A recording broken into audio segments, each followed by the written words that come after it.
श्री स्वामी समर्थ. आज मी तुमच्यासोबत लहान मुलांची दृष्ट कशी काढावी याविषयीची माहिती देणार आहे.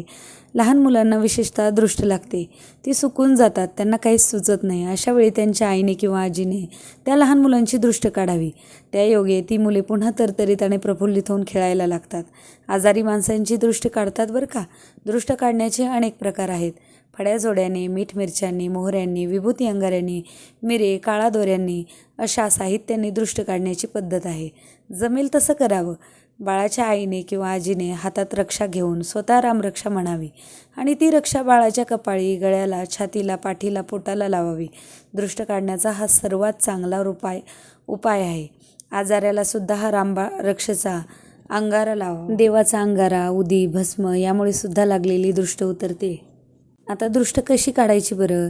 मुलाच्या किंवा बाळाच्या आईने काय करायचं किंवा आजीने दोन्ही हातात मिठाचे थोडे थोडे खडे आणि मोहऱ्या घेऊन त्या बाळाला दाखवाव्यात आणि मग मनातल्या मनात एक मंत्र म्हणायचा आहे. दृष्टी मिष्ट चांडाळाची, भूताखेताची, आल्या गेल्याची, आयाबायांची, घरातल्यांची, दारातल्यांची, काळ्या गोऱ्या माणसांची, दाराची, केराची, साऱ्यांची दृष्ट चुलीत पडो, दृष्ट खरखरून उतर असे म्हणून त्या मुठी जमिनीवर टेकून मुठीतील मीठ मोहऱ्या मग विस्तवात टाकाव्यात किंवा पाण्यात टाकाव्यात. 3 रस्ते मिळतात, तेथील थोडी मुठभर माती आणून ती बाळावरून उतरून तिनेही दृष्ट काढतात बरं का. शनिवार, अमावस्या, पौर्णिमेला दृष्ट काढावी. ती फार उपयोगी होते. दृष्ट सायंकाळच्या वेळेला काढली तर ती लवकर उतरते. त्याचबरोबर मोठ्या माणसांना किंवा आपल्या घराला जर दृष्ट लागली असेल तर अमावस्येच्या दिवशी नारळ उतारा पण करतात बरं का. 7 वेळेस नारळ उतरून फेकून द्यावं लागतं. तो असतो नारळ उतारा. म्हणजे आपल्या घरावरती पण कोणाची वाईट नजर पडली असेल तर ती निघून जाते.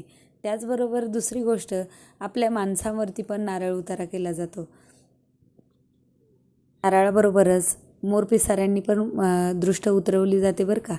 अगदी आजारी माणसाची म्हणा, मोठ्या माणसांची म्हणा किंवा लहान मुलांची म्हणा, मोरपिसाऱ्याने खूप लवकर उतरते. मोरपिसारा हा 7 वेळेस क्लॉकवाईज डायरेक्शनमधून उतरवायचा आणि दृष्ट काढण्याचा मंत्र म्हणायचा. बरोबर दृष्ट 1 मिनिटामध्ये उतरून जाते. त्यामुळे हे उपाय नक्की करून बघा.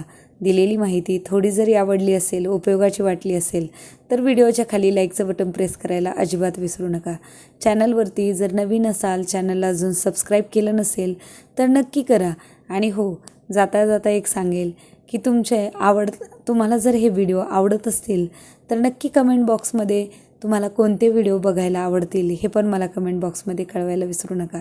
छोटासा प्रयत्न सुचला म्हणून तुमच्यासोबत शेअर केलेला, दृष्ट कशी काढावी लहान मुलांची किंवा मोठ्यांची, तो शेअर केलेला तुम्हाला आवडला का नक्की कळवा.